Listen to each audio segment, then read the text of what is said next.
Good afternoon, students. I hope तुम्ही छान आहात आणि चांगला अभ्यासही करताय, खेळतायही, मजाही करताय. चला, लास्ट क्लासमध्ये आपण इक्वेशन्स ऑफ मोशन्स 3 इक्वेशन कशा येतात ते बघितलेलं होतं using graphical method, right? I hope तुम्ही त्याचा होमवर्क केला असेल. जस्ट ते कॉपी करायचं होतं आणि प्रॅक्टिस करून त्याला बाहेर करायचं होतं, राईट? रायटिंग प्रॅक्टिस करून. तर आता आपण काय करणार आहोत, चॅप्टरचा जो पुढचा पार्ट आहे, पुढचा पार्ट कोणता आहे? आपला पुढचा पार्ट आहे युनिफॉर्म सर्क्युलर मोशन. आता what is this uniform circular motion? आता त्याच्यासाठी आपण एक छानसं एक्झाम्पल घेऊयात. गावाला शेतकरी बघा गोपन वापरतात. गोपन माहितीये तुम्हाला? ते रश्शी असते, ते साईड ते गोल गोल फिरवताना एका बाजूला त्याच्यामध्ये ना ते एक असं पॅकेट टाईप असतं त्या रश्शीला त्याने बनवलेलं, सुतानेच बनवलेलं. तर त्याच्यामध्ये दगड टाकतात, ते गोल गोल गोल गोल फिरवतात. मग माहितीये ना दगड जाऊन लागतो. कशासाठी मग ते वापरतात? पक्ष्यांना उडवून घालवण्यासाठी. पक्षी येऊन ते त्यांचं पीक उगवून आलेलं दाणं वगैरे खाऊन खराब करतात ना म्हणून. तर मग सिमिलर आता आपण एक एक्झाम्पल घेऊयात. तर युनिफॉर्म सर्क्युलर मोशन. आता सर्क्युलर मोशन काय आहे?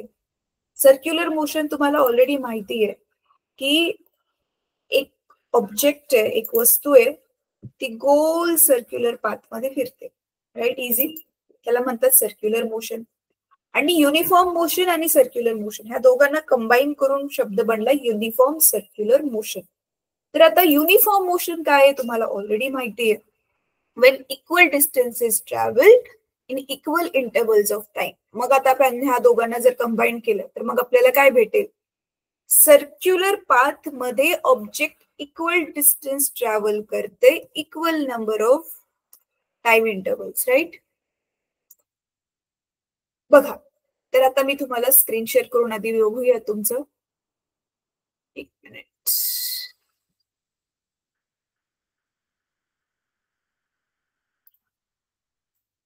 टेक्स्टबुक शेअर करते मी तुमचं.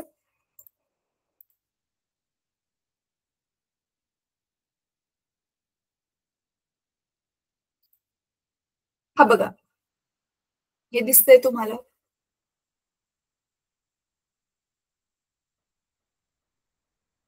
युनिफॉर्म सर्क्युलर मोशन हे आता आपण डिस्कस करतोय आणि हा पण टॉपिक आता डिस्कस करणार आहे. याच्याशी जोडलेला आहे discussing direction of velocity in uniform circular motion.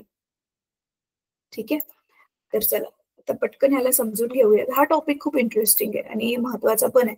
हा टॉपिक का महत्वाचा आहे? बिकॉज तुम्हाला माहितीये आपले जे पण सगळे प्लॅनेट्स आहेत हे कशामध्ये फिरतात आहेत? गोल गोल गोल गोल युनिफॉर्म सर्क्युलर मोशन मध्ये. आपली अर्थ सनच्या अराउंड युनिफॉर्म सर्क्युलर मोशन मध्ये फिरते. बाकीचे सगळे पण प्लॅनेट सनच्या अराउंड युनिफॉर्म सर्क्युलर मोशन मध्ये फिरतात आहेत.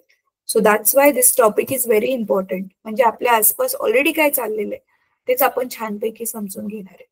आणि तुम्हाला माहिती आहे युनिफॉर्म सर्क्युलर मोशन, आता हे तर समजलं की सर्क्युलर पाथ मध्ये ऑब्जेक्ट इक्वल डिस्टन्स ट्रॅव्हल करते equal number of time intervals मध्ये, हे तर तुम्हाला समजलं. बट युनिफॉर्म मोशनलाच ऍक्सिलरेटेड मोशन पण म्हणतात. एक्झाम मध्ये क्वेश्चन येऊ शकतो, why uniform circular motion is called accelerated motion. बघा, आता मी तुम्हाला एक्सप्लेन करते. आता माझा व्हाईट बोर्ड तुम्हाला दिसत असेल. ह्याच्यामध्ये बघा आता आपण काय करतोय. सिंपल आहे. आता इथे फक्त डिफरन्स काय माहितीये? हे बघा, हे आपलं ऑब्जेक्ट आपण घेतलं आणि हे सर्कल घेतलं. ठीक आहे, तर समजा एक ऑब्जेक्ट आहे. एक सेकंड.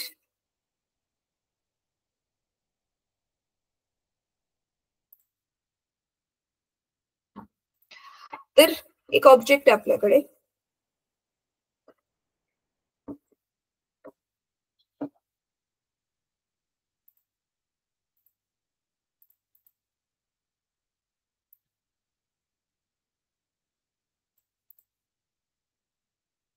तर काय करूयात त्याला, ह्या रस्त्यावर, ह्या गोल गोल रस्त्यावर त्याला फिरवायचंय. हा सर्क्युलर पाथ आहे. तर समजूयात आपलं एक ऑब्जेक्ट, ह्या सर्कलचं इथे काय घेऊयात आपण, सेंटर घेऊयात. ठीक आहे, ओ घेऊयात, ह्याला आपण नाव देऊयात. ऑब्जेक्ट आता इथे आहे. आता नॉर्मली आपल्या युनिफॉर्म मोशनची डेफिनेशन काय आहे, ए पासून समजा बी पर्यंत डिस्टन्स याचं किती आहे असं मानून चालले 1 मीटर आहे, आणि 1 मीटर मध्ये ट्रॅव्हल करायला त्याला 1 सेकंड लागला. परत अजून 1 मीटर, परत 1 सेकंड लागला. म्हणजे काय होतंय, ऑब्जेक्ट काय करतोय, एकच स्पीड ठेवून तो चाललाय. स्पीड मानू शकतो आपण से 1 मीटर 1 सेकंड मध्ये, तर स्पीड ऑब्व्हियसली 1 मीटर पर सेकंडच झालं, राईट. तर 1 मीटर पर सेकंड तो ऑब्जेक्ट जात होता. आता पण युनिफॉर्म सर्क्युलर मोशन मध्ये आपण ना मुलांनो, हे डिस्टन्स, हे जे डिस्टन्स आपण मोजतोय मीटर मध्ये, ते न मोजता आपण काय करणार आहे, आता ते अँगल मध्ये मोजणार आहे. म्हणजे मी काय म्हणते, हे बघा, ऑब्जेक्ट इथे ए वरती होतं, ह्याला आपण जॉईन केलं. समजा आता ए पासून इथे ऑब्जेक्ट आता बी पर्यंत आलं, असं हे ट्रॅव्हल करून हे बी पर्यंत आलं. आता इथे पण ए ला, ओ ला आणि इथे बी ला आपण जर जोडलं, तर समजा हा अँगल किती बनतोय, 30 डिग्री. आणि इथून इथपर्यंत समजा त्याला 1 सेकंड लागलं. परत तो असा बी पासून कुठे आला, ट्रॅव्हल करत करत इथे सी वरती आला. आणि आता आपण काय करूयात, ह्या सी ला ओशी जोडूयात. परत सपोज अँगल होता 30 डिग्रीज आणि 1 सेकंड लागला. असं परत डी पर्यंत. म्हणजे काय करताय तुम्ही, प्रत्येक 1 सेकंड मध्ये 30 डिग्री म्हणजे इक्वल अँगल, तो इक्वल अँगल कापतोय आता, right. Equal angle is travelled in equal intervals of time. So this is called uniform circular motion. तुमचा फॅन बघा डोक्यावर फिरतोय, तो एकदा फॅन ऑन केला आणि एकदा तो सेट झाला की नंतर त्याची स्पीड कॉन्स्टंट आहे, कॉन्स्टंट आहे, कॉन्स्टंट आहे. So this is example of uniform circular motion. So 2 example बघितले आज आपण युनिफॉर्म सर्क्युलर मोशनचे. एक हा आपला फॅन, हा फॅन चालू केल्या आणि फॅन बंद केल्या ते युनिफॉर्म सर्क्युलर मोशन नाहीये. हा तुम्हाला माहितीये, फॅन चालू केल्या आधी काय होते, त्याची स्पीड वाढत जाते आणि नंतर ती एक लेवलला येऊन सेट होते. एक लेवलला येऊन ती सेट झाली की मग ते युनिफॉर्म सर्क्युलर मोशन आहे. आपले सगळे प्लॅनेट्स, सेकंड एक्झाम्पल काय होतं, आपले सगळे जे प्लॅनेट्स आहेत ते पण युनिफॉर्म सर्क्युलर मोशन मध्ये फिरतात. अजून एक एक्झाम्पल तुमच्याकडे युनिफॉर्म सर्क्युलर मोशनचं, आपलं घड्याळ, घड्याळाचे जे काटे आहेत ते पण युनिफॉर्म सर्क्युलर मोशन मध्ये. ऑब्व्हियसली सेल संपल्यावर घड्याळ बंद पडतं, त्याचं नाही म्हणत आहे मी, पण नॉर्मली जेव्हा घड्याळ चालू आहे तर ते पण काय आहे, युनिफॉर्म सर्क्युलर मोशन आहे. तुमच्या घरी सीपीयू वगैरे असेल तर त्याच्यामध्ये पण बघा छोटा फॅन असतो, तो पण फिरतो युनिफॉर्म सर्क्युलर मोशन मध्ये. तर युनिफॉर्म सर्क्युलर मोशन आपण ह्याच्यासाठी स्टडी करतोय कारण आपल्या आसपास खूप सारे objects already uniform circular motion मध्ये. आता युनिफॉर्म सर्क्युलर मोशन मध्ये काय आहे तुम्हाला समजले चांगल्यापैकी, पण ह्याला ऍक्सेलरेटेड मोशन म्हणतात. काय म्हणतात माहिती ह्याला, ऍक्सेलरेटेड मोशन. म्हणजे ऑब्जेक्ट ऍक्सेलरेट करतोय. का बरं, कारण तुम्हाला माहितीये इथे युनिफॉर्म सर्क्युलर मोशन मध्ये आपला जो हा स्पीड आहे ना, हा आपण अँगलच्या फॉर्म मध्ये मोजला, राईट. किती अँगल कापलाय, किती अँगल थीटा कापलाय, ह्याला थीटा म्हणूयात आपण, किती वेळामध्ये. तर ह्याला म्हणतात अँग्युलर स्पीड, अँगलच्या फॉर्म मध्ये मोजला म्हणून ह्याला म्हणतात, आपण काय म्हणतो, अँग्युलर स्पीड, मी शॉर्ट मध्ये लिहिले. आणि दुसरा आहे आपली लिनियर वेलॉसिटी. हा ऑब्जेक्ट, हा आपण बघितलं की हा जो पार्टिकल आहे ना ह्याला धरून ठेवतोय, राईट. सेंटर आपण रशी गोल गोल गोल गोल ते दगड, समजा आपण एक धागा घेतला, धाग्याच्या एका बाजूला दगड बांधला आणि त्याला आपण गोल गोल गोल गोल फिरवतोय. कसं काय तो गोल गोल, त्याला आपण कसं काय बल लावू शकतो, फोर्स लावू शकतोय, कारण आपण एक त्याचं टोक हातामध्ये पकडून ठेवलंय ना. सो ह्याला गोल गोल फिरवत ठेवण्यासाठी जे फोर्स पाहिजे तो कुठे आहे, तो ह्या रशीद्वारे आपण त्याला देतो ह्या ऑब्जेक्टला, आणि that force is acting towards the centre. त्याची दिशा कुठे, सेंटरकडे, राईट. जसं सनच्या भोवती सगळे प्लॅनेट्स फिरतात. का बरं, कारण सन त्यांना स्वतःकडे खेचतोय. So sun is providing force for their circular motion, right. मग आता समजा फिरवता फिरवता रश्शी जी आहे ती तुटली, तर ऑब्जेक्ट बघा असा गोल फिरून मग नाही खाली पडत, किंवा खाली जाऊन गोल मग नाही खाली पडत. ऑब्जेक्ट जो आहे, तुम्ही हे ट्राय करून बघा, रश्शी तुटली की ऑब्जेक्ट सरळ रेषेमध्ये जातो, जिथे पण तिथं आहे ना, तर असा तो स्ट्रेट जातो. इकडे इथे जर ऑब्जेक्ट असेल तर असा तो स्ट्रेट जाईल. सो हाच आहे आपली ती लिनियर वेलॉसिटी, कारण तो सरळ रेषेमध्ये एका दिशेत चाललाय ना. So this is linear velocity. म्हणजे जो ऑब्जेक्ट गोल गोल फिरतोय त्याच्याकडे एकतर आहे अँग्युलर स्पीड आणि दुसरी आहे लिनियर वेलॉसिटी. कळतंय तुम्हाला? तर इथे अँग्युलर स्पीड कॉन्स्टंट आहे, पण वेलॉसिटीचं बघा तुम्ही डायरेक्शन प्रत्येक वेळी ऑब्जेक्ट जिथे जिथे जातोय ना तिथे तिथे. आता अगदी इथे ऑब्जेक्ट असल्यावरती हे असं आहे, इथे ऑब्जेक्ट असल्यावरती हे असं आहे बघा. डिरेक्शन चेंज होत जात आहे. आता मग वेलॉसिटी याचा अर्थ बदलते, कारण डायरेक्शन बदलते, म्हणून ऍक्सेलरेशन पण तर बदलणार ना. म्हणजे वेलॉसिटी बदलते म्हणजे त्या ऑब्जेक्टला ऍक्सेलरेशन आहे, राईट. हा, ऍक्सेलरेशन बदलणार नाही, ऍक्सेलरेशन आहे, वेलॉसिटीचे डायरेक्शन बदलते. ठीक आहे. सो म्हणून मग ह्याला ऍक्सेलरेशन आहे, कारण वेलॉसिटी चेंज होते. वेलॉसिटी आपला ऍक्सेलरेशनचा फॉर्म्युला काय, change in velocity upon time. So velocity is changing, that's why this object has acceleration. म्हणून आपण ह्याला म्हणतो accelerated motion. That's why uniform circular motion is called as accelerated motion. ठीक आहे. तर चला आता मग हा वाला जो टॉपिक आहे हा आपण कंप्लीट केलेला आहे. एक सेकंड, मी तुमचं टेक्स्ट बुक दाखवते.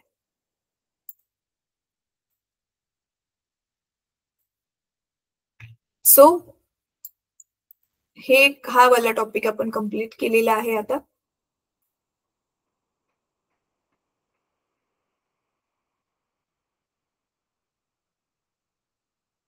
नेक्स्ट टॉपिक जो आहे ना मुलांनो, Newton's laws of motion. Very very very important. CBSE board मध्ये ना ह्याचा वेगळा धडा बनवलाय. सीबीएसई बोर्ड मध्ये म्हणजे आपल्या सेंट्रल गव्हर्नमेंटचं जे पुस्तक आहे एनसीईआरटीचं, त्याच्यामध्ये मोशन हा फक्त इथपर्यंत होता आणि त्यांनी वेगळा एक धडा बनवलेला आहे, force and laws of motion. आणि तुम्हाला दोघांना कंबाईन करून एकच धडा आहे, लॉज ऑफ मोशन, राईट. तर मग सेकंड हाफ चॅप्टर आता आपण चालू करतोय, ह्याच धड्याचा सेकंड पार्ट चालू करतोय. तर this is very very important. आता न्यूटन्सचे लॉज काय आहेत? न्यूटनने ना ह्या सगळ्या ऑब्जेक्ट्सचं मोशन वगैरे बघून त्याने 3 नियम बनवले, लॉज बनवले. प्रॅक्टिकली ते बघून करून बघितले. मग ज्यावेळी ते खरे ठरले आणि सगळ्या ऑब्जेक्टसाठी खरे ज्यावेळी ठरले, त्यावेळी मग त्यांनी ते लॉज सगळ्यांच्या समोर मांडले आणि ते सत्य असल्यामुळे सगळ्यांनी एक्सेप्ट केली आणि म्हणून आज आपण त्याला वापरतोय पण आणि स्टडी पण करतोय. त्यालाच आपण म्हणतो न्यूटन्स लॉज ऑफ मोशन, न्यूटनचे गतिविषयक नियम. ठीक आहे. तर टोटल 3 लॉज आहेत, तर एक एक करून आपण बघणार आहोत आणि खूप इझी लॉज आहेत, तुम्हाला माहितीये. आता हे काय लॉज आहेत तर एक एक करून आपण बघूया. तर न्यूटनचा जो फर्स्ट लॉ आहे, अच्छा त्याच्या आधी मुलांनो हा पार्ट जो आहे ना हा प्लीज तुम्ही थोडं वाचून काढा हा स्वतःहून.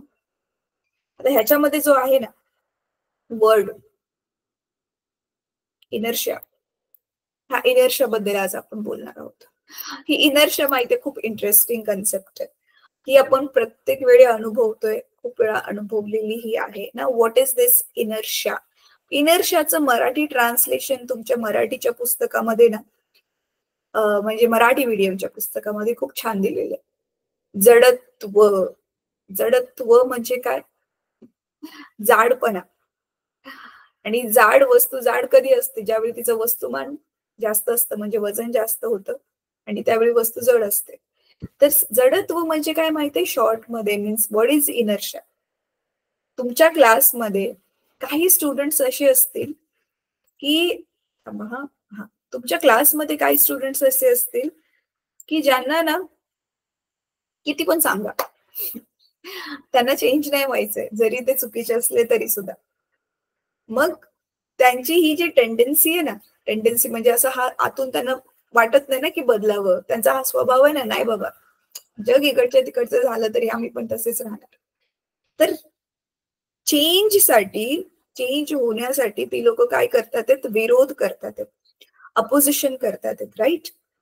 मग हीच ती टेंडन्सी आहे, ही टेंडन्सी वस्तूंमध्ये पण असते. तर हीच ती टेंडन्सी म्हणजेच inertia. So what is the definition of inertia? It is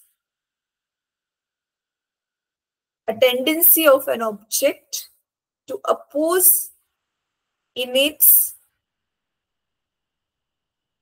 to oppose the change in its state of motion. तिची जी पण काही स्टेट ऑफ मोशन आहे, स्टेट ऑफ मोशन बघा आठवत असेल मी एक्सप्लेन केलेलं.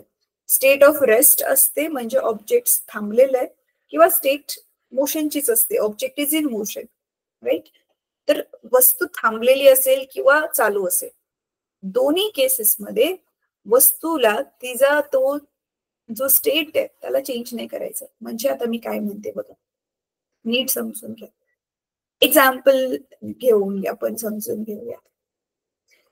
ही जी इनर्शिया आहे ना, आता मी काय सांगितलं तुम्हाला, ऑब्जेक्ट जर थांबलेलं असेल तर त्याला थांबलेलंच राहायचंय, त्याला चालायचं नाहीये, मोशन मध्ये नाही यायचं. आणि जर ऑब्जेक्ट मोशन मध्ये असेल तर त्याला थांबायचं नाहीये, त्याला चालतच राहायचं. सो ती तिची ऑब्जेक्टची जी टेंडन्सी आहे, तो जो त्याचा स्वभाव आहे, तोच आहे इनर्शिया. ठीक आहे. आता इनर्शियाचे जे आहेत ते दोन प्रकार आहेत, नीट बघा. 3 प्रकार आहेत. कोणते 3 प्रकार आहेत बघा. जर ऑब्जेक्ट जे आहे ते रेस्टला असेल, ऑब्जेक्ट जर रेस्टला असेल तर त्याची एक प्रकारची इनर्शिया असते. आणि ऑब्जेक्ट जर मोशन मध्ये असेल तर त्याची 2 प्रकारची इनर्शिया असते. नीट बघा. आता ऑब्जेक्ट रेस्टला आहे. एक्झाम्पल हे घेऊया आपण की एक दगड आहे रस्त्याच्या बाजूला असा ठेवलेला, खूप जड आहे तो.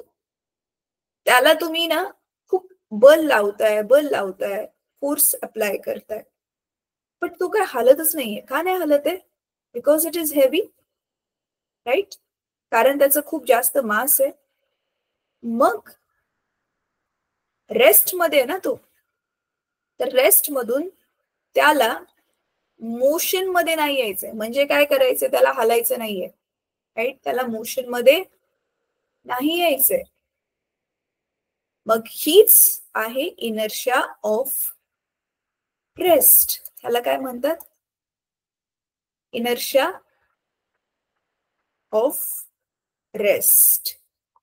याचं अजून एक एक्झाम्पल, बेस्ट एक्झाम्पल, हे फक्त दगडासाठीच नाही, आपल्यासाठी पण आहे. बसमध्ये तुम्ही बसला असाल, राईट. अचानक तुम्ही बसलाय, गप्पा मारताय आपसामध्ये, अचानक ड्रायव्हर आला आणि बस चालू झाली. मग काय होतं? बस चालू झाल्यावर आपण एकदम मागे फेकले जातो बघा, अचानक बस चालू झाल्यावर. अनुभवले तुम्ही हे? का बरं? तर समजा ही बस आहे, माझा हा खालचा हात आहे, हा बस आहे, आणि हे तुम्ही वरती बसलाय, माझा दुसरा वरचा हात. तर बस अचानक चालू झाली, पुढे गेली, म्हणजे बस वरती अशी पुढे गेली, आणि तुम्ही तिथल्या तिथेच आहे. तर तुम्ही ऍक्च्युली मागे नाही फेकले जात, बस पुढे गेली. पण आपण बसच्या तुलनेमध्ये मागे फेकले जातो, म्हणून आपल्याला काय फील होतं की अरे आपल्याला मागच्या बाजूला धक्का मिळाला. तुम्हाला माहिती आहे ना मुलांनो, आता मी जो शब्द यूज करते ना, इट इज व्हेरी इम्पॉर्टंट, लक्षात ठेवा. आपला हा जो मोशन आहे ना, म्हणजे गतीचा जो कन्सेप्ट आहे, किंवा कुठलं पण ऑब्जेक्टचं मोशन असतं ना, ते रिलेटिव्ह आहे. काय म्हणते मी? Relative. This word is very important. आणि ह्याच वर्ड वरती आईन्स्टाईनने त्याची थिअरी ऑफ रिलेटिव्हिटी ठेवलेली. रिलेटिव्ह म्हणजे काय माहितीये का? आपण कुठून बघतोय त्याच्यावरती आपण आपलं उत्तर देत असतो. एक्झाम्पलसाठी तुम्ही कोणत्या पण बसमधून, गाडीमधून जाता, खिडकीतून बघितलं तुम्हाला काय दिसतं? सगळी झाडं, माणसं, सगळं मागे मागे चाललंय. ते मागे चाललंय की तुम्ही पुढे चाललाय? तुम्ही पुढे चाललाय ना, ते नाही मागे चाललंय. पण आपल्याला दिसताना कसं दिसतंय की ते मागे चाललंय. तर आपल्यासाठी आपण थांबलोय आणि झाडं मागे जातात आहेत, राईट. म्हणून मग आपल्याशी रिलेट केलं, रिलेटिव्ह का, आपण आपल्याशी त्याचा संबंध जोडतोय, रिलेट करतोय, मग ते मागे जातात. म्हणून आपण म्हणतो मोशन इज रिलेटिव्ह. तर इथे पण तेच होतंय, बस पुढे चालली आहे पण आपल्याला काय फील होतंय, आपण मागे गेलो.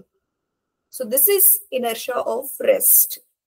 आता बस आधी थांबलेली होती, ती चालू झाल्यावर आपल्या बॉडीने काय सांगितलं की नाही मला नाही मूव्ह व्हायचंय, मग आपल्या बॉडीची काय होती, इनर्शिया ऑफ रेस्ट. ठीक आहे, बघा आधी ना दोघं पण थांबलेले आहेत, बस पण थांबलेली, आपली बॉडी पण थांबलेली आहे. बस गतिशील झाली पण आपल्या बॉडीला गतिशील व्हायला वेळ लागतो. का बरं? It is because of inertia of rest. आणि ही इनर्शिया ऑफ रेस्ट माहिती कशी मोजतात, ती कशावर अवलंबून असते, मास ऑफ द बॉडी, आपलं किती मास आहे त्याच्यावर डिपेंड असते. म्हणूनच बघा ना, जडत्व, ऑब्जेक्ट किती जड आहे त्याच्यावरती हे डिपेंड आहे. इझी. आता दुसरी केस बघा आता काय आहे. ऑब्जेक्ट ऑलरेडी मोशन मध्ये आहे. आता ऑब्जेक्ट ऑलरेडी मोशन मध्ये असल्यावर दोन गोष्टी आहेत. आता इथे आपण इमॅजिन करतोय ऑब्जेक्ट जे मोशन मध्ये आहे ना, ते युनिफॉर्म मोशन मध्ये आहे. ठीक आहे, ते कशामध्ये आहे, युनिफॉर्म मोशन मध्ये आहे. से फॉर एक्झाम्पल ते 20 मीटर पर सेकंडने चाललेलं आहे. नंतर आता इथे काय होतंय, तुमची बस ऑलरेडी ही अशी चाललेली एका डायरेक्शन मध्ये, एकतर ती युनिफॉर्म मोशन मध्ये एकाच स्पीडने चाललेली आहे 20, आणि एकाच पर्टिक्युलर एकाच दिशेमध्ये चालली ती, असं मानून चाललोय आपण. तर इथे मग ऑब्जेक्ट मोशन मध्ये असल्यावर दोन फेज येतात. एक तर ऑब्जेक्ट जो आहे तो युनिफॉर्म मोशन मध्ये चाललेला आहे 20 मीटर पर सेकंड, आणि दुसरा तो एक पर्टिक्युलर डिरेक्शन मध्ये चाललाय, एकाच दिशेमध्ये चाललाय, तो दिशा बदलत नाही. ठीक आहे, म्हणून मग आता स्पीडशी रिलेटेड, युनिफॉर्म मोशनशी रिलेटेड एक इनर्शिया आणि डायरेक्शनशी रिलेटेड दुसरी इनर्शिया, ते आता आपण वन बाय वन बघूया. ठीक आहे, तर चला, स्पीडशी रिलेटेड इनर्शिया ती पण तुम्ही अनुभवलेली आहे. तुम्ही स्पीड मध्ये गाडीमधून चाललाय आणि तो स्पीड समजा जास्त आहे, 60 वर गाडी चाललेली एकदम फास्ट, पण युनिफॉर्म आहे, 60 नेच चाललाय. गाडीच्या समोर अचानक काहीतरी आलं आणि ऑब्जेक्टने, ड्रायव्हरने अचानक ब्रेक दाबला, काय होतं, आपण एकदम असे पुढे फेकले जातो, झटका बसतो आपल्या एक बॉडीला. तुम्हाला इथे डोक्याला वगैरे, नाकाला वगैरे कधीतरी लागलं पण असेल त्याच्यामुळे, राईट. मग का बरं? आता ह्याच्यामध्ये पण काय होतंय, ही समजा तुमची गाडी आहे आणि हे तुम्ही आहात, तर आधी गाडी पण मोशन मध्ये, तुम्ही पण मोशन मध्ये. तुम्ही लक्षात ठेवा मुलांना, आपण जेव्हा पण ना कोणत्या पण गतिशील वस्तूमध्ये बसतो, बस असो, गाडी असो, कार असो, ट्रक असो, त्या वस्तूची गती आपल्या बॉडीला पण प्राप्त होते.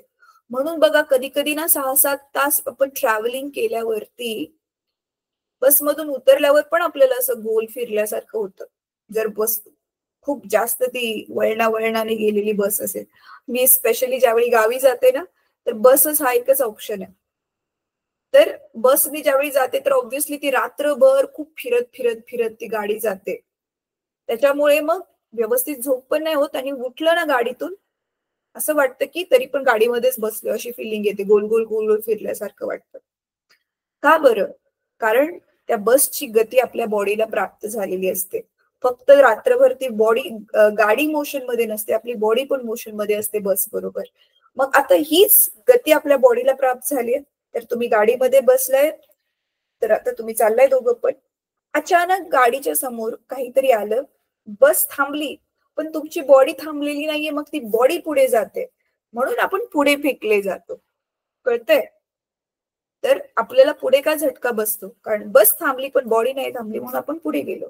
आणि मग आपण बघा बॉडीला स्वतःहून मग बल लावून त्याला कंट्रोल करून मग आपण बॉडीला मागे आणतो, स्वतःहून बल लावून मागे आणतो ना, बॉडी स्वतःहून मागे नाही येत, आपण त्याला आणतो, right. So this is inertia of motion. बॉडीला मोशन मध्येच राहायचे, थांबायचं नाहीये. तिला थांबवण्यासाठी आपल्याला एक्स्ट्रा फोर्स लावावा लागला, बल लावावं लागलं. तर this is next type, inertia of motion. ठीक आहे, त्याच्यानंतर ना आता अजून एक एक्झाम्पल, अचानक ड्रायव्हरने राईट टर्न घेतला, आपण बघा लेफ्टला फेकले जातो, किंवा लेफ्ट टर्न घेतला तर आपण राईटला फेकले जातो. आता इथे पण काय होतंय, सुरुवातीला दोघं पण आपण असं सरळ रेषेमध्ये चाललोय, पण बसने राईट टर्न घेतला आणि आपली बॉडी तरी पण सरळ रेषेमधल्याच अवस्थेमध्ये गतिशील आहे, तर बसच्या तुलनेत आपण राईटला लेफ्टला फेकलं गेलं असं आपल्याला वाटतंय, पण आपली बॉडी सरळच चाललेली आहे. सो आपल्या बॉडीला डायरेक्शन मध्ये पण चेंज नाही पाहिजे, कळतंय? बॉडीला सरळच जायचंय पण बस राईटला गेली, बॉडीला सरळच जायचंय पण बस लेफ्टला गेली, तर राईटला गेली तर आपण लेफ्टला फेकले जातो असं आपल्याला फील होतं, बस लेफ्टला गेली तर आपण राईटला फेकले गेलो असं आपल्याला फील होतं. So this is called inertia of direction. म्हणजे आता बघा तिन्हीला जर आपण बघितलं तर इनर्शिया ऑफ रेस्ट काय आहे, इनर्शिया ऑफ रेस्ट काय आहे, बॉडीला रेस्ट मध्येच राहायचंय, मोशन मध्ये नाही यायचं. इनर्शिया ऑफ मोशन मध्ये काय आहे, बॉडीला त्या युनिफॉर्म मोशन मध्येच राहायचंय, तिला तिचा स्पीड कमी जास्त नाही करायचंय. आणि इनर्शिया ऑफ डायरेक्शन काय आहे, एक पर्टिक्युलर डिरेक्शन मध्ये जर बॉडी चालली असेल तर तिला त्याच डिरेक्शन मध्ये जायचंय, तिला राईटला नाही जायचंय, तिला लेफ्टला पण नाही जायचंय, तिला तिच्या डायरेक्शन मध्ये कुठलाच चेंज नकोय. ठीक आहे, इझी. मग ह्या इनर्शिया बद्दलच अजून एक्स्ट्रा माहिती देणारा आपला न्यूटन्सचा फर्स्ट लॉ ऑफ मोशन आहे. तर बघा मी बहुतेक स्क्रीन शेअर, पुस्तक शेअर करते.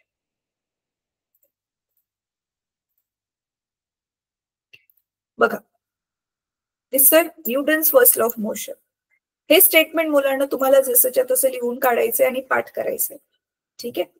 अन object continues to remain at rest. Object त्याला कंटिन्यू करायचंय, निरंतर तसंच राहायचंय. कसं? Remain at rest. जर तो रेस्ट मध्ये असेल, थांबलेला असेल तर रेस्ट मध्येच राहायचंय. Or in a state of uniform motion along a straight line. ज्या लाईनीमध्ये तो चाललाय त्याच लाईनीवरती युनिफॉर्म मोशन मध्ये त्याला राहायचंय. आलं की नाही? इनर्शिया ऑफ रेस्ट पण आली, मोशन पण आली आणि डायरेक्शन पण आलं, स्ट्रेट लाईन. बघा कधीपर्यंत? जोपर्यंत त्याच्यावरती unless an external unbalanced force acts on it. म्हणजे जोपर्यंत त्याच्यावरती आपण बाहेरून फोर्स नाही लावत. जसं आता मी एक्झाम्पल दिलेलं, आपण पुढे गेलो की बॉडीला फोर्स लावून त्याला मागे आणावं लागलं ना, तर जोपर्यंत आपण त्याच्यावर फोर्स नाही लावत तोपर्यंत तो तसाच राहणार. आता हा जो दगड पण मगाशी आपण त्याला धक्का मारत होतो, आता एकट्याने धक्का मारला म्हणून हलत नाहीये, पण खूप जणांनी मिळून धक्का मारला तो पण हलेल ना, म्हणजे जास्त फोर्स लावल्यावरती तो पण हलेल. म्हणजे मग त्याची स्टेट ऑफ रेस्ट चेंज होईल. थांबलेला होता आता तो चालायला लागेल, राईट? तर आता इथे पण हा जो शब्द आहे ना, एक्सटर्नल म्हणजे बाहेरून लावलाय. Unbalanced force. आता अनबॅलन्स्ड फोर्स काय आहे ते मी तुम्हाला एक्सप्लेन करते. त्याच्यासाठी आपण एक असं ना फनी वाला एक्झाम्पल घेऊया. तुम्ही मुलांना असे ना जोक्स वगैरे ऐकले असतील. काय जोक्स ऐकले असतील? असे खास करून अशा टाईपचे जोक जे आहेत ते सरदारजीवर वगैरे लोक बनवतात. तसं काही नसतं, पण त्यांनी जस्ट जोक्स बनवलेले. तर काय एक जोक ऐकला असेल तुम्ही, तुम्हाला कोड घातलं असेल कोणीतरी, की 4 जण होते आणि ते एका कार मधून चाललेले होते आणि त्यांची कार जी आहे ती थांबली. पण कार थांबली म्हणून त्यांनी काय केलं, मग हे असं घेऊयात चला, तर ही त्यांची समजा कार आहे. ठीक आहे, हे कार मधून चाललेले आहेत. तर कार जी आहे ती थांबली म्हणून ती 4 जण होते बघा, आणि असे हेल्दी वाले होते. 4 जण मिळून त्या आता गाडीला धक्का मारतात, पण ती काय गाडी हलेस. का बरं असं होत असेल? वाय? असं का होतं? ऑब्व्हियसली तुम्हाला उत्तर माहितीये, तुम्ही गेस पण केलं असेल, की ते लोक डोकं नाहीत लावत, त्यांना फिजिक्स नाही माहिती ना तुमच्यासारखं. का बरं? पण गाडी का पुढे जाईना? आणि समजा त्या चौघांनी बरोबर सेमच बल लावलं, सेम इक्वल फोर्स लावला, तर 50 न्यूटनचा त्यांनी फोर्स लावला. तर ती गाडी ह्याच्यासाठी हलत नव्हती कारण 2 जण मागून धक्का मारत होते आणि 2 जण पुढून धक्का मारत होते. तर हे आपण 50 लावतोय, हा पण 50 लावतोय, हा 50 लावतोय, हा पण 50 लावतोय. तर मग राईट साइडला फोर्स किती टोटल ऍक्ट करतोय? 50 + 50 100. म्हणजे इकडून पण 100 ऍक्ट करतोय फोर्स आणि इकडून पण टोटल किती ऍक्ट करतोय? 100. मग हे दोघं पण एकमेकांना मिळून काय करतात? दोघं पण इक्वल अँड अपोजिट फोर्सेस आहेत ना, आणि एका सेमच ऑब्जेक्टवर काम करतात.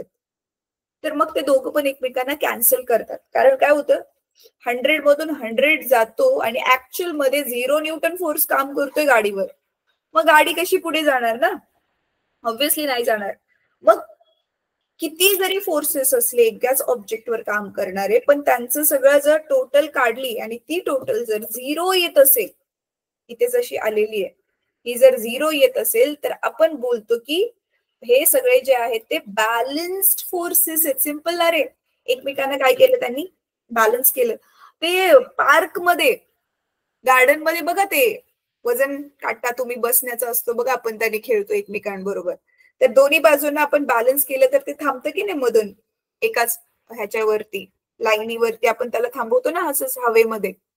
मग सिंपल, हे काय? बॅलन्स फोर्सेस आहेत.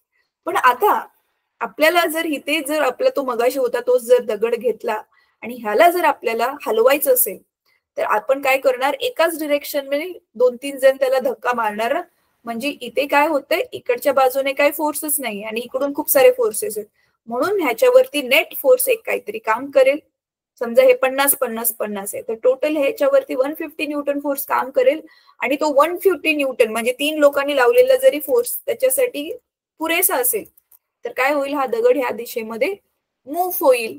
राईट? हाच तो नियम सांगतोय. काय सांगतोय? काय करायचंय तुम्हाला?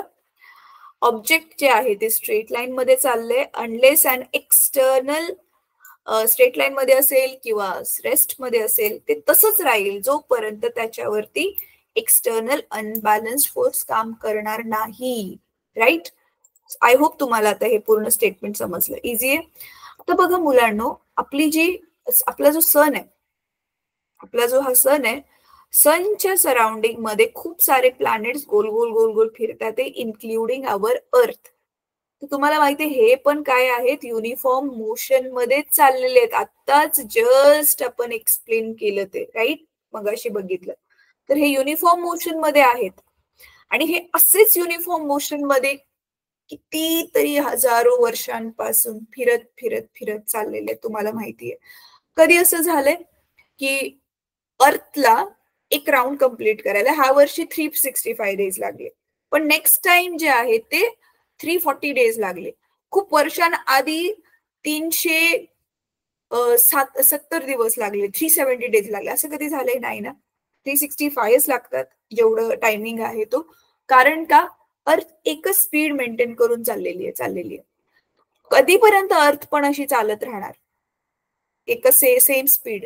जोपर्यंत अर्थ वरती असे अनबॅलन्स्ड फोर्सेस, दुसरे बाहेरून फोर्सेस येणार नाहीत. म्हणून बघा न्यूज मध्ये कधी कधी येतं ना की ऍस्ट्रॉइड येऊन अर्थला आदळणार आहे. खरंच असा एखादा खूप मोठा ऍस्ट्रॉइड येऊन जर अर्थला आदळला, मग तो फोर्स लावेल, त्यावेळी मग अर्थचं जे आहे ती गती चेंज होऊ शकते. राईट? त्यावेळी अर्थचं युनिफॉर्म मोशन जो आतापर्यंतचा रेकॉर्ड आहे तो तुटून जाईल. आणि असं बघा म्हटलं गेलं आपल्या शास्त्रांमध्ये वगैरे पण की ग्रह युद्ध होईल वगैरे, डिस्ट्रक्शन बद्दल ज्याच्यामध्ये बोललं गेलेलं आहे, तर प्रलय बद्दल वगैरे, त्याच्यामध्ये असं काय काय लिहिलेलं आहे. ठीक आहे? तर आय होप तुम्हाला आता न्यूटनचा फर्स्ट लॉ ऑफ मोशन चांगल्यापैकी कळला असेल. आता हा लॉ इनर्शिया बद्दल सांगतो, म्हणूनच ह्याला लॉ ऑफ इनर्शिया सुद्धा म्हणतात. सॉरी. ठीक आहे? तर हे स्टेटमेंट आता तुम्हाला बाहेर करायचंय मुलांना. Therefore it is also called law of inertia. हे स्टेटमेंट लिहून काढायचंय आणि ह्याला बाहेर करायचंय. It is very very very simple. ठीक आहे?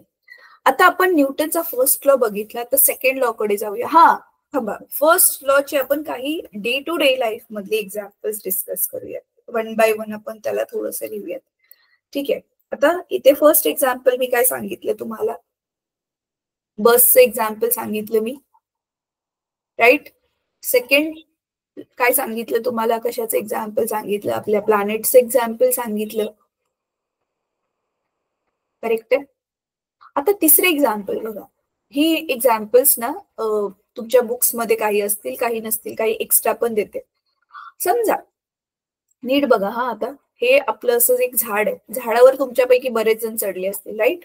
आता ही समजा झाडाची ना एक अशी ना ही फांदी आहे, आणि ह्या फांदीवरती काय लटकते, एक फळ लटकते. ठीक आहे, कोणतं तरी असं फळ लटकते ह्या फांदीवर.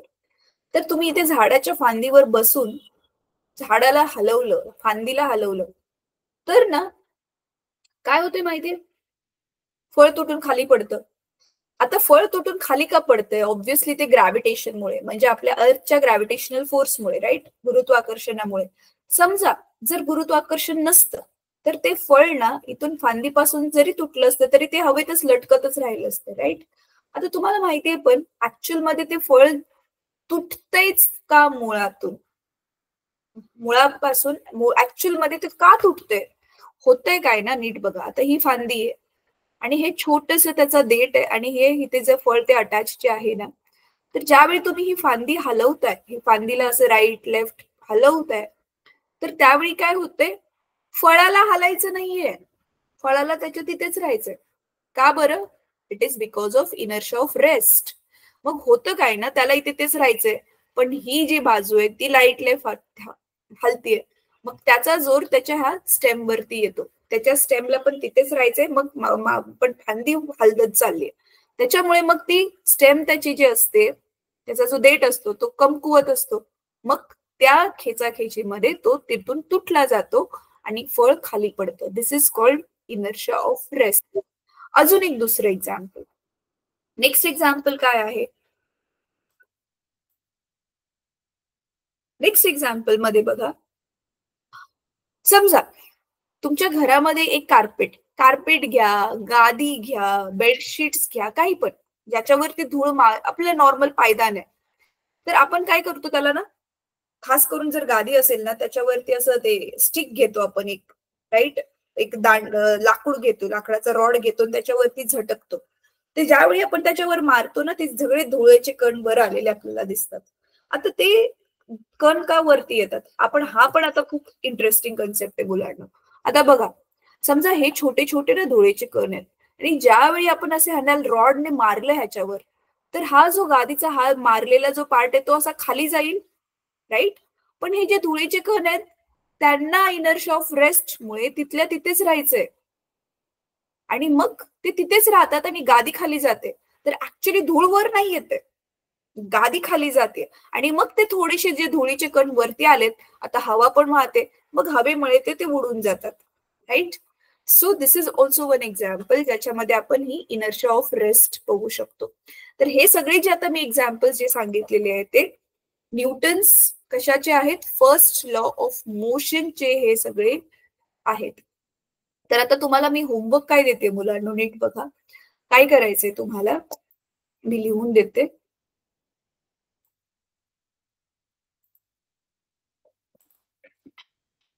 फर्स्ट तुम्हाला काय करायचंय, हा पहिल्या क्वेश्चन मध्ये हे लिहा, वाय न्यूटन्स, एक मिनिट मी तुम्हाला लिहून देते हे.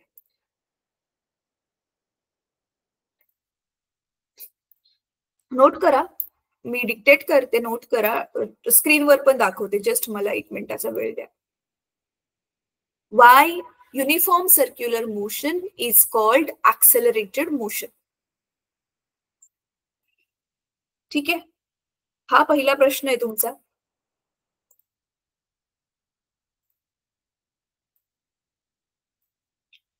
हे बघा, आता व्हाईट बोर्डवर दाखवते, नोट करून घ्या क्विकली.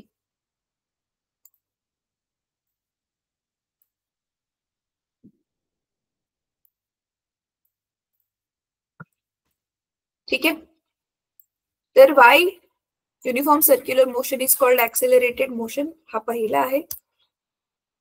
सेकंड नंबर मध्ये काय क्वेश्चन सांग आहे, नोट करा तो.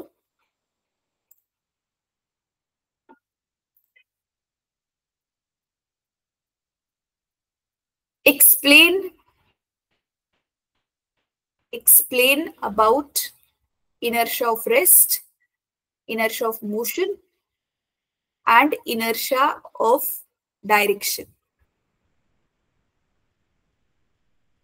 ठीक आहे, परत रिपीट करते मी, किंवा असं लिहू शकता, define inertia of rest, define inertia of rest, inertia of motion and inertia of direction with one example. ठीक आहे, हे लिहू शकता.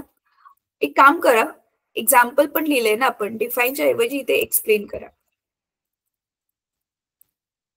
ठीक आहे, एक मिनिट हा, हे व्हॉइस टायपिंगने मी टाईप केलेलं झालं. एक्सप्लेन inertia of rest, ठीक आहे, inertia of motion आणि inertia of direction. ठीक आहे, हे झालं दुसरं, हा पहिला होता. आणि तिसरं काय करायचं आता? तिसरं खूप सिंपल आहे, 4 देणार आहे टोटल आज, सिंपल वाले. State Newton's first law of motion and explain it with 2 examples. ठीक आहे, मी काय केलं, ते दोघांना कंबाईन केलं, तिसरं आणि चौथं जे होतं त्याला एका तिसऱ्यामध्येच करून ठेवलं. ठीक आहे, तर आता हे बघा, state Newton's first law of motion and explain it with 2 example. आता मी ऑलरेडी खूप सारे एक्झाम्पल्स दिले तुम्हाला, त्याच्यामधले कोणते पण 2 एक्झाम्पल तुम्ही स्वतःच्या भाषेमध्ये एक्सप्लेन करू शकता. ठीक आहे, तर चला, सो आता इथे आपला वेळ संपलेला आहे, तर हा होमवर्क तुम्ही करायचा आहे. ठीक आहे, तर चला आता इथे आपण आपला क्लास थांबूयात. हा होमवर्क प्लीज नोटबुक मध्ये ब्युटिफुल हँडरायटिंग मध्ये करा. ठीक आहे, आय होप तुम्हाला चॅप्टर समजलाय. काही डाऊट असेल ना तर परत एकदा व्हिडिओ बघा, आणि तरी सुद्धा डाऊट असेल तर मग आपल्या कमेंट्स मध्ये तो डाऊट नक्की टाका, आणि मग किंवा मला नेक्स्ट क्लास मध्ये विचारा. ठीक आहे मुलांना, चला बाय. आपण इथे आपला क्लास थांबूयात.